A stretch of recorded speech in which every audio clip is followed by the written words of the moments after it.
Hello everyone. In this video lecture we will see operation on matrices में multiplication. Matrices पे multiplication हम लोग कैसे करते हैं। ऑपरेशन ऑन मैट्रिसेस तो मल्टीप्लिकेशन, दो मैट्रिसेस अगर दिया रहे तो उस पर मल्टीप्लिकेशन कैसे करते हैं। मल्टीप्लिकेशन करने के लिए कंडीशन होता है, दो मैट्रिक्स को मल्टीप्लाई तभी किया जा सकता है जब पहले मैट्रिक्स का number of column equal to दूसरे मैट्रिक्स का नंबर ऑफ रो आपस में इक्वल है। ये मैट्रिक्स का ऑर्डर क्या है, 2 क्रॉस 2, 2 रो है 2 कॉलम है। इस मैट्रिक्स का ऑर्डर क्या है, 2 क्रॉस 3, 1 2 3 कॉलम है और 2 रो है। तो ये भी मतलब दोनों को मल्टीप्लाई तभी किया जा सकता है जब नंबर ऑफ कॉलम पहले का कॉलम और दूसरे का रो आपस में इक्वल होना चाहिए। तो ए बी इक्वल टू क्या आएगा, ए बी इक्वल टू किस ऑर्डर का आएगा देख लीजिए। अब 2 और 3 number of column number of row equal है, तो अब क्या बचा, यहाँ 2 बचा, यहाँ 3 बचा। यानी अगला जो मैट्रिक्स आएगा वो 2 क्रॉस 3 का आएगा। जो अगला हम लोग का मैट्रिक्स आएगा 2 क्रॉस 3 का, क्योंकि number of column equal to number of row यहाँ इक्वल है। मल्टीप्लिकेशन कराने के लिए हम पहले यही चेक करते हैं, पहले मैट्रिक्स का नंबर ऑफ कॉलम इक्वल होना चाहिए दूसरे मैट्रिक्स के नंबर ऑफ रो के, तब ए बी एग्जिस्ट करेगा। अब 2 क्रॉस 3 का है तो 2 रो है और 3 कॉलम्स है, तो एलिमेंट किस तरह का आना चाहिए। तो मान लेते हैं पहले रो का पहला एलिमेंट, पहले रो का दूसरा एलिमेंट, 3 कॉलम है, पहले रो का तीसरा एलिमेंट, फिर दूसरा रो का पहला कॉलम, दूसरे रो का दूसरा कॉलम, दूसरे रो का तीसरा कॉलम। 2 क्रॉस 3 का है, देखिए 2 रो हो गया और 3 कॉलम हो गया। सबसे पहले इस तरह लिख लेते हैं। ये क्या है, A11 पहला रो पहले कॉलम का एलिमेंट यहाँ पे आएगा, पहला रो दूसरे कॉलम का एलिमेंट यहाँ पे आएगा, पहला रो तीसरे कॉलम का एलिमेंट यहाँ आएगा। तब अब ए और बी का वैल्यू, ए क्या दिया हुआ है, ये दिया है 6, 9 2 3। ये पहला मैट्रिक्स ए का वैल्यू रख दिए और यहाँ पे बी 1 2 1 3 1 2। अब दोनों को हम मल्टीप्लाई करेंगे।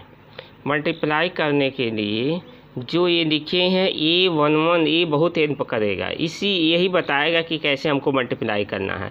A11 का मतलब जो पहला मैट्रिक्स है उसका पहला रो दूसरे मैट्रिक्स के पहले कॉलम में मल्टीप्लाई करना है। पहले मैट्रिक्स का पहला रो ये हो गया, दूसरे मैट्रिक्स का पहला कॉलम ये हो गया। अब करेस्पॉन्डिंग एलिमेंट में मल्टीप्लाई करके ऐड करना है हमको। करेस्पॉन्डिंग एलिमेंट का मतलब A11 का मतलब ये रो है और ये कॉलम है।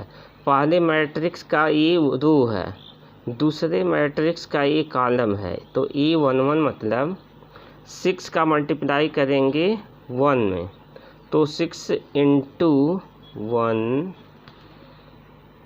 प्लस 9 इंटू 3, 9 इंटू 3 मतलब पहले रो को पहले कॉलम में मल्टीप्लाई करके ऐड कर लिए। अब ये क्या बताएगा, पहले रो को किस में मल्टीप्लाई करना, दूसरे वाले कॉलम में मल्टीप्लाई करना है।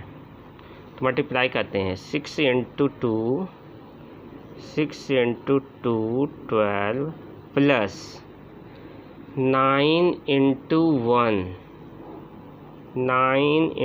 1 प्लस, अब क्या करेंगे, A13 निकालना है, पहले रो को तीसरे कॉलम में मल्टीप्लाई करना है, तो 6 इंटू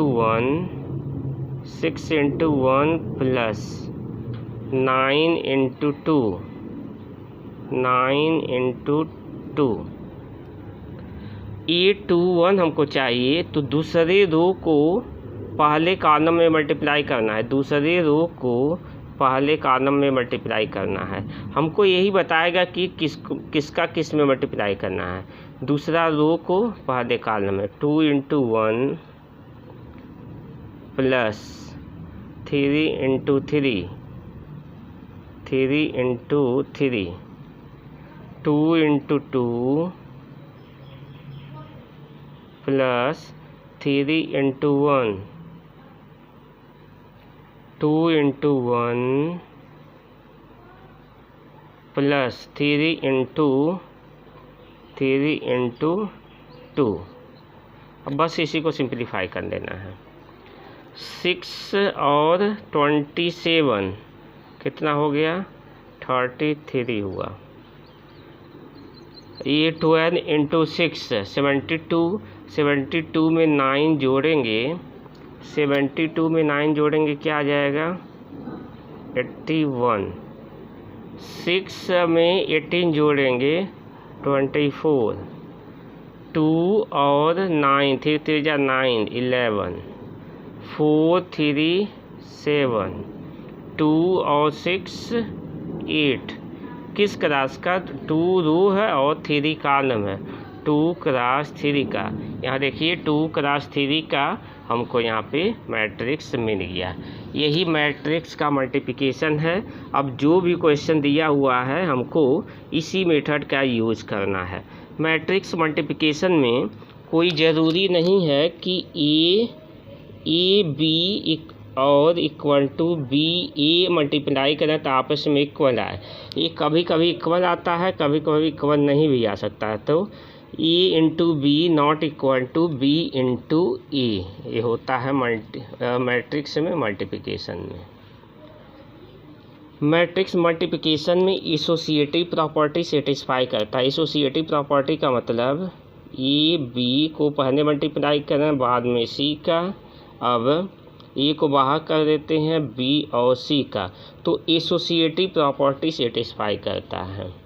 और एक प्रॉपर्टी और डिस्ट्रीब्यूटिव लॉ सेटिस्फाई करता है। डिस्ट्रीब्यूटिव लॉ का मतलब A into B plus C. A distribute होगा किस पे? एडिशन पे।